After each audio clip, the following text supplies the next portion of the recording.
তো hello guys, এই দেখো একটা ব্লগ ভিডিও নিয়ে চলে এলাম। এই দেখো আমরা চলে এসেছি বাপের বাড়ি। আমার ছোট বোনের 9 মাসের শ্রাদ্ধ দেবো, তার জন্য।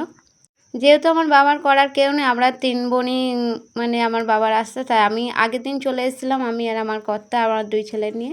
আর দেখো আমার মেয়ে যেমন সন্ধ্যাবেলা চলে এসেছিলো আগের দিন, আর আমরা সকাল সকাল কাটাকুটি করতে বসে গেছি। আর আগের দিন বাজারঘাট সব সেরে ফেলেছিলাম। আর এই দেখো কাটাকুটি করতে করতে মজা করছিলাম। আর আমার মেয়ে বোনের মেয়ে ক্যামেরা করছিল। আর আমার বৌদিরা আসেনি তখন, বৌদিরা আর কাকি ওরা। এই দেখো কাকি গায়ে ধুইছে। এটা আমার বাপের বাড়ি, আমার বাবার উঠোন। কেমন লাগছে অবশ্যই জানিও। আমাদের গ্রামের বাড়িটা চারিদিকে জঙ্গল, কারণ আমার বাবা একাই থাকে, এই জন্য পরিষ্কার করার কেউ নেই। দেখো আমার কাকি রান্নার সালে চলে এসে, আর আমার বৌদিরা কাটাকুটি শুরু করে দিয়েছে। আমি হাত লাগিয়েছিলাম কিছুটা কিছুটা ওরা করে, কারণ বেলা হয়ে গেছিলো, তাদেরও তো সংসারে কাজ আছে, তাই কাজ সেরে আসতে দেরি হয়ে গেছিলো। আমি এই জেঠিমার ডাকতে যাচ্ছিলাম, জেঠিমার বৌদি। এই দেখো আমার পুচকে দাদার মেয়ে, ভাইজি, পুচকে ভাইজি। এই দেখো আমার পর মেজো জামাই আর আমার দাদা বসে আছে ঘরে। আর কত মাসে কাজে গেছিলো, তাই এখানে ছিল না। তাই দেখো সব যোগাযান্তি হচ্ছে। আর আমার ছেলেমেয়েরা মানে বোনের মেয়ে আমার ছেলেরা সব খেলা করছে। আর আমি একটু ভিডিও করে নিলাম। আর কাকিরা আর বৌদিরা ভীষণ লেগে যাচ্ছিলো, কারণ এদিকে কাজ অনেক দেরি হয়ে যাচ্ছে, আর এদিকে ক্যামেরা করছি, কারণ ক্যামেরা ধরার কেউ নেই, ক্যামেরাও তো একজন ধরতে হবে না। তা আমার ব্লগ ভিডিওটা কেমন লাগলো অবশ্যই জানিও কমেন্ট বক্সে। ভালো লাগলে অবশ্যই লাইক কমেন্ট শেয়ার করো। আর যারা আমার বন্ধু নাও অবশ্যই সাবস্ক্রাইব করে পাশে থেকে। দেখো আমার 2 বৌদি এরা থাকলে আর যে মানে আসরটা এত জমজমাট হয়ে যায়। দেখো রান্নার স্বাদের আয়োজন করে ফেলেছি, মানে থালি, যেটা আমার বোনের খেতে দিতে হবে, কারণ 12টার মধ্যে সময়, তার মধ্যে খেতে দিতে হবে। তাই তাড়াহুড়ো লেগে গেছে, বেলাও হয়ে গেছিলো অনেকটা। তা ওর থালি গুছানো হয়ে গেছে। আমার বোন গেছে শাড়ি পরতে, আমার আরেকজন ভাইয়ের মেয়ে বউ আর কি সাজাতে এসছে। তাই দেখো সব থালি সাজিয়ে দিচ্ছি। অন্ধকার অন্ধকার লাগছে, কারণ এটা আমার মায়ের ঘর, মায়ের ঘরে আলোটা একটু কম, লাইট কম, কারণ এই ঘরে আমার ছোটো বোন থাকতো, আর এখন ওর বিয়ে হয়ে গেছে, মানে ঘরটা ফাঁকাই পড়ে থাকে। তা ওই ঘরে লোকজন ছিল বলে এই ঘরে খেতে দেওয়া হয়েছে। দেখো কেমন হয়েছে সাজানো, তাড়াহুড়োর মধ্যে কম টাইমের মধ্যে যেটুকুনি পেরেছি করে দিয়েছি। কেমন লাগলো জানিও। আর আমি আর আমার বোন, আমি ছাড়া আমার বাবা তো অন্ধকার লাগে সবই, আমি না এলে কোনো কাজ সম্পূর্ণ হয় না, কারণ আমার 2 বোন খুবই ছেলে মানুষ, ওরা বোঝে কম, ওদের মানে বুদ্ধিশুদ্ধি কম বলতে এদিকে ওদের কি করতে হবে না করতে হবে ওরা আর কি জানে না, তার জন্য আমার ওপর ভরসা। আমিও খুব একটা জানি, সেটা কথা নয়। আর দেখো আমার কাকি আশীর্বাদ করছে, আমি করেছি, আমার বাবা করেছে, কারণ যেহেতু মা বেঁচে নেই আমাদের মাঝে, তার জন্য আমার বাবা আশীর্বাদ করেছে। তারও তো ইচ্ছে করে তার মেয়েকে প্রাণ ভরে আশীর্বাদ করি, আমারও ইচ্ছে হয়েছিল, তো আমি একটু আশীর্বাদ করলাম। আমার ছোট বোন শুধু নয়, আমার মেয়ের মতো, আমার বন্ধু, আমার সব কিছু। তাই ওকে আমরা 2 বোন ভীষণ ভীষণ ভালোবাসি, এবং যত্নে যতটা পারি ভালো থাকে, তাই সেই চেষ্টা করি যাতে ও খুব ভালো থাকে। তা আমার মেজো বোনের অসুবিধা ছিল, মানে ওর ওখানে কেউ একজন মারা গেছিলো, তাই সেই জন্য তাদের কোনো আয়োজনেও হাত দিতে পারি না, আর আশীর্বাদও করতে পারিনি, তার জন্য একটু আর সবাই মিলে এসছে, আর ও বাদ গেলেই বাড়িটা অসম্পূর্ণ হয়ে যায়, আমার বাবারও মন খারাপ হবে। তাই ওকে অনেক অনুরোধ করে আনা হয়েছে, ও আসতে চায়নি, কারণ মরা ছুঁচু বলে, তাই চলে এসেছিলো। আর কি করবে, সবার মধ্যে নাই ওইগুলো হাত দেবে না, তবু আনন্দটা তো হবে তো কেমন। আর আমার ছোটো বোনের দেখছো কি মিষ্টি লাগছে, আমার বাবারও খুব ভালো লাগছে, বোনটাকে একটু প্রাণ ভরে আশীর্বাদ করলো।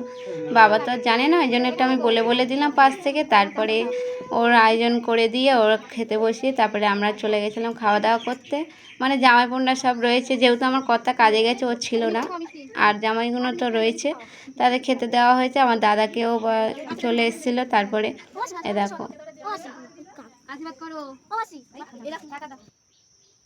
দেখো আয়োজন হয়ে গেছে এবার খেতে বসা হবে। তার আগে আমি একটু ভিডিও করে নিলাম, সব তুলে সবাই রেগেও যাচ্ছিলো, কারণ বেলা হয়ে গেছে, সবার খেতে দিতে হবে, আর আমি এদিকে ভিডিও করতে ব্যস্ত, তা রেগে যাবে না।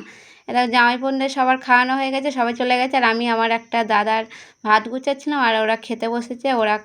আর একটা বৌদি আসেনি বলে, তাই আমি অপেক্ষা করছিলাম। এই দেখো এটা একটা ভাইয়ের মেয়ে আর ভাইয়ের বউ, আর আমার ছোট ছেলে আর বড় ছেলে খাটে শুয়ে রয়েছে, আর মেয়েটাও আছে, মানে আমার মেজো বোনের মেয়ে। আর এই দুটো আমার বৌদি আর ভাইয়ের বউরা খেতে বসেছে, আমি আরেকটা বৌদির জন্য অপেক্ষা করছি, এলে আর খেতে বসবো, না আসলে আমি খেতে বসে গেলে সে বৌদি যদি না আসে, তাই একটু বসেছিলাম। আর সব বৌদিরা এক জায়গায় না থাকলে ভালোও লাগে না, আসরটাও জমে না, এরকম দিন তো আর সবসময় পাওয়া যাবে না, তাই না। এই যে আমার বৌদি চলে এসছে, ওই জন্য আমরা সবাই খাওয়া দাওয়া শুরু করেছি। আর বৌদি রেগে গেছে, বলে হ্যাঁ যখন তখন ভিডিও, ওই জন্য তার মধ্যে একটু আনন্দ মজাও হলো, খুব মজা হলো। সত্যি এত ভালো লেগেছে, আমি ডাকলে সবাই আসে, এটাও আমার খুবই ভালো লাগে। সত্যি একটা বিশাল পাওয়া, তাই না? আর এরকম অনুষ্ঠান জানি না আর কবে আসবে, কবে করতে পারবো। দিনগুলো তো স্মৃতি হয়ে রয়ে যাবে, তাই একটু ক্যামেরাবন্দি করে নিয়েছিলাম। আর পায়েসটা এত সুন্দর হয়েছিল, এই 2 বৌদি মিলে রান্না করেছিল পায়েসটা, আমার বোনের স্বাদের পায়েসটা। এত অসাধারণ হয়েছিল, পায়েসটা ঢালার পরেও আমার মেজো বোন মানে হাঁড়িটা চেটে, চেটে খাচ্ছিল। ওই মানে হাঁড়ি যে সর পড়ে থাকে ঘন, ওইটা বেশ ভালো লাগে, তাই না বন্ধুরা?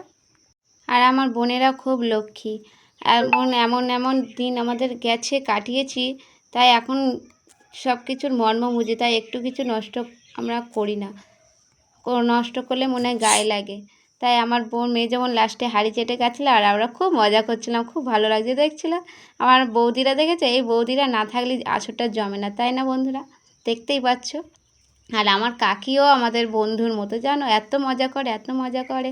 আমরা ছোটোবেলায় থেকে কাকির এত ভালো লাগে কি বলবো। আমার কাকি এগুলো খালি করে দিচ্ছে, কারণ মাজা ঘষা হবে এরপরে। কারণ আমরা বাড়ি চলে যাব, ওই জন্য মেজে ঘষে দিলে মেজে বোন থাকবে, ও যেগুলো থাকবে মেজে দেবে, কিন্তু যেগুলো যতটা থাকে মেজে রেখে গেলেই ভালো। তাই আমার কাকি সব খালি করে দিচ্ছে, মাজা ঘষা হবে, আর মেজে বোন এটা খাবে। এত ভালো লাগে জানি তো, মানে দুধের ঘন সরটা পড়ে থাকে না, এত দুর্দান্ত লাগে। আমার বৌদিরাও তাই বলছিল, আর মজাও করছিল, যেহেতু হাঁড়ি চাটা হচ্ছে না, এই জন্য বেশি। এই দেখো আমার কাকি একটু মজা উড়ালো। তো ভিডিওটা অবশ্যই যদি ভালো লাগে অবশ্যই লাইক কমেন্ট করে পাশে থেকে বন্ধুরা। আর আমার স্বাদের মেনুগুলো কী কী রান্না করলাম তো বলাই হলো না, কিছু মনে করো না বন্ধুরা, দেখে বুঝে নিও। আমার মেয়ে যেমন বলছে, বলে আমার বাপের বাড়ির খাওয়া অত নষ্ট করা যাবে না, বাপের বাড়ি খাওয়া বেশি বেশি করে খেতে হবে, এরম বলছে। ও যে শ্বশুরবাড়ি যে কষ্ট আছে তা নয়, শ্বশুরবাড়িও ওর বেশি অনেক যত্নে রাখে ওর শ্বশুরবাড়ির লোকেরা। তো ও বাপের বাড়ি খাওয়ার, বাবা কষ্ট করে ইনকাম করে আনে, কষ্ট হয় না নষ্ট করতে, ওই জন্য আমরা মেয়েরা, ছেলেদের থেকে নাকি মেয়েরা বেশি বোঝে বাপের কষ্ট, তাই সেটা পদে পদে বুঝতে পারছি। এই দেখো আমার বাবারও কি আনন্দ হয়েছিল জানো বন্ধুরা, যখন আমরা এসেছিলাম, আর সবাই এই যে ওনার ঘরের দাওয়ায় বসে আমরা খাওয়া দাওয়া করছি, ওদের খুব খুব আনন্দ হচ্ছে। আসলে সব সময় একা থাকে তো, 3 মেয়ে কী করবে, 3 মেয়েরই বিয়ে হয়ে গেছে, আর একাই থাকে সবসময়। হঠাৎ করে সবাই এসে আনন্দ করলে কার না ভালো লাগে। এই দেখো খাওয়া দাওয়া হয়ে গেছে, আবার বাসন তো মাজতে হবে। আমার মেজো বোন আর বৌদি বাসন মাজতে বসে গেছে, আমি ক্যামেরা করছি। আর আমার বৌদি ভীষণ চটে গেছে, বলে আমরা কাজ করছি এত ক্যামেরা করছি। আর এদিকে আমার দাদা যখন তখন অন ডিউটি, সারাদিনে যখন কোম্পানি ফোন করবে তখনই চলে যেতে হবে। তার দুপুরে খাওয়া দাওয়া সেরে এই বেরিয়ে যাচ্ছে, তাই এখানে জুতো ফেলে গেছিলো, নিতে এসছে। আর এই যে দাদার বউ, এটা আমাদের কিউট বৌদি, আর সাথে আরেকটা বৌদি রয়েছে, খুব মিষ্টি।